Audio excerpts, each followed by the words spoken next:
Hello students, आज हम discuss करेंगे principle of maximum social advantage, अधिकतम सामाजिक लाभ का सिद्धांत।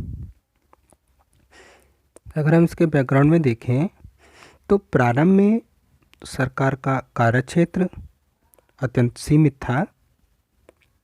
इसके कारण राजस्व का महत्व भी काफ़ी सीमित रहा। प्राचीन अर्थशास्त्रियों ने राजस्व के संबंध में अत्यंत संकुचित विचार प्रकट किए, जिसमें जेवी से कहते हैं, J B Say state that the very best of all plans of finance is to spend little and the best of all taxes is that which is least in amount।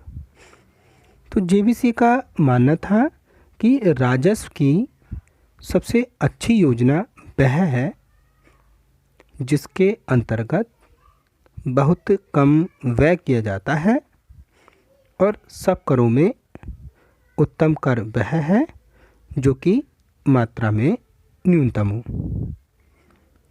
तो यहाँ से स्पष्ट है कि परंपरावादी अर्थशास्त्री मिनिमम टैक्स और maximum expenditure के सिद्धांत में विश्वास रखते थे। न्यूनतम कर और न्यूनतम व्यय के सिद्धांत में विश्वास रखते थे। लेकिन वर्तमान समय में जो राज्य के कार्यक्षेत्र हैं उसमें लगातार वृद्धि हो रही है और राजस्व के जो परंपरावादी सिद्धांत हैं उनका महत्व समाप्त होता जा रहा है, क्योंकि व्यापार में ना तो सभी कर बुरे होते हैं और ना ही सभी निजी व्यय उत्पादक होते हैं। तो यहाँ डाल्टन ने लिखा है, Dalton rightly said, it is not possible to pass a complete judgment upon any operation in public finance without balancing against one another both sides of the operation, the effect of raising and the effect of the spending of public revenue। Dalton ने लिखा है कि राजस्व की किसी भी क्रिया के दोनों पक्ष अर्थात लोक आगम की प्राप्ति और इसके व्यय को परस्पर संतुलित किए बिना उसके संबंध में पूर्ण निश्चित डिसीजन दे सकना संभव नहीं है। वर्तमान समय में अधिकतम सामाजिक लाभ का सिद्धांत राजस्व के आधारभूत सिद्धांत के रूप में स्वीकार किया जाता है। तो इसके प्रतिपादकों में देखें, डाल्टन, पिगू, मस्ग्रेव आदि के नाम उल्लेखनीय हैं। राजस्व की क्रियाओं को संचालित करने के संबंध में इस सिद्धांत की भूमिका के संबंध में डाल्टन ने लिखा है। क्या लिखा है, हम आगे देखते हैं। The best system of public finance is that which secure the maximum social advantage from the operation it conducts. कि राजस्व की सबसे उत्तम प्रणाली वह है जिससे राज्य अपने कार्यों द्वारा अधिकतम सामाजिक लाभ की प्राप्ति करता है। इस सिद्धांत को पिगू ने principle of maximum aggregate welfare means अधिकतम कुल कल्याण का सिद्धांत का नाम दिया, और वैगनर ने प्रिंसिपल ऑफ सोशल वेलफेयर, सामाजिक कल्याण का सिद्धांत नाम दिया। मसग्रेव ने राजस्व में आय व्यय की सीमा के निर्धारण का अध्ययन, maximum welfare principle of budget determination, मतलब बजट निर्धारण के अधिकतम कल्याण का सिद्धांत के अंतर्गत किया है। अब हम देखेंगे statement of the principle of maximum social advantage, अधिकतम सामाजिक लाभ के सिद्धांत का कथन। देखिए, अधिकतम सामाजिक लाभ के सिद्धांत के कथन को निम्नलिखित 3 कैटेगरी में डिवाइड किया है, जिसमें पहला है इनकम एंड एक्सपेंडिचर लिमिट, आय एवं व्यय की सीमा। सार्वजनिक व्यय को उस पॉइंट तक ले जाना चाहिए, उस बिंदु तक ले जाना चाहिए जिस बिंदु पर व्यय की अंतिम इकाई से जनता को मिलने वाली उपयोगिता व्यय की पूर्ति के लिए सरकार द्वारा लगाए गए कर की अंतिम इकाई से होने वाले कष्ट या त्याग के बराबर हो जाएं। अर्थात जिस बिंदु पर सार्वजनिक व्यय की मार्जिनल यूटिलिटी, मतलब सीमांत उपयोगिता, करारोपण के मार्जिनल सैक्रिफाइस, सीमांत त्याग के बराबर हो जाए।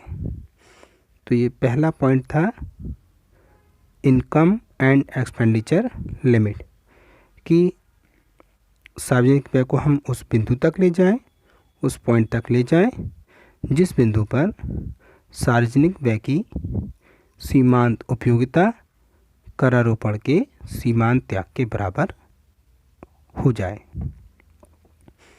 Next, allocation of public expenditure, सार्वजनिक व्ययों का अलॉटमेंट, आवंटन।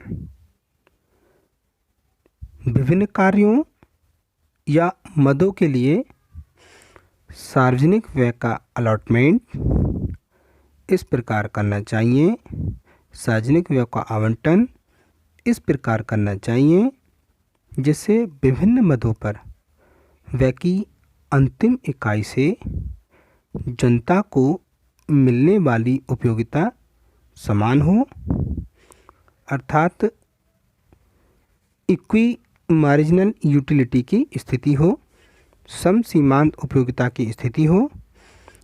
इस स्थिति को सार्वजनिक व्यय के अनुकूलतम आवंटन, ऑप्टिमम अलोकेशन की स्थिति भी कहते हैं। तो दूसरा पॉइंट था allocation of public expenditure. Third, division of taxes, करों का विभाजन।